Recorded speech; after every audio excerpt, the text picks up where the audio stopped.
This tiny blood-sucking bug is creating tremendous concern for North American health officials.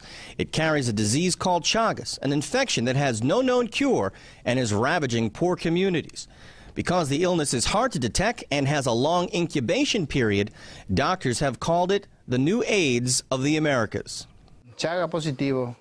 They told me I had chagas disease, but I didn't know what it was. I didn't understand. I'd never even heard of it. I found out about it in the information sessions. I discovered it was very dangerous, that you can die from it. Chagas disease is serious for people who actually get the chronic form of the disease. Dr. Ronald Primus is a specialist in exotic infectious diseases. He says chagas is worrisome because it can thrive in an immigrant population that can't afford medical care.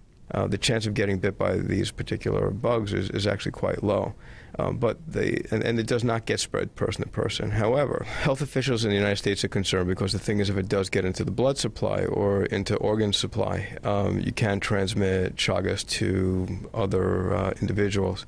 The other thing is that now that there's global warming and the theoretical spread of the disease and possibility of these reduviate bugs coming up and migrating north from Central America into the United States, you run a much greater risk of having more of the population infected.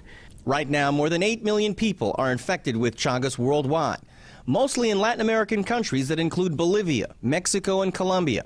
Its symptoms include fever, swelling in one eye, and digestive problems. More than 300,000 people in the United States have been diagnosed with chagas.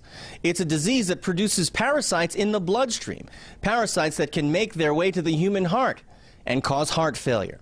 Unfortunately for most victims, by the time heart problems show up, it's generally too late for treatment. If discovered early, chagas can be treated with an aggressive 3-month application of moderately expensive drugs.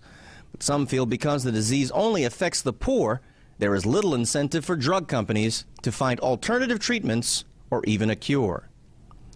Gary Anthony Ramsey, Press TV, New York.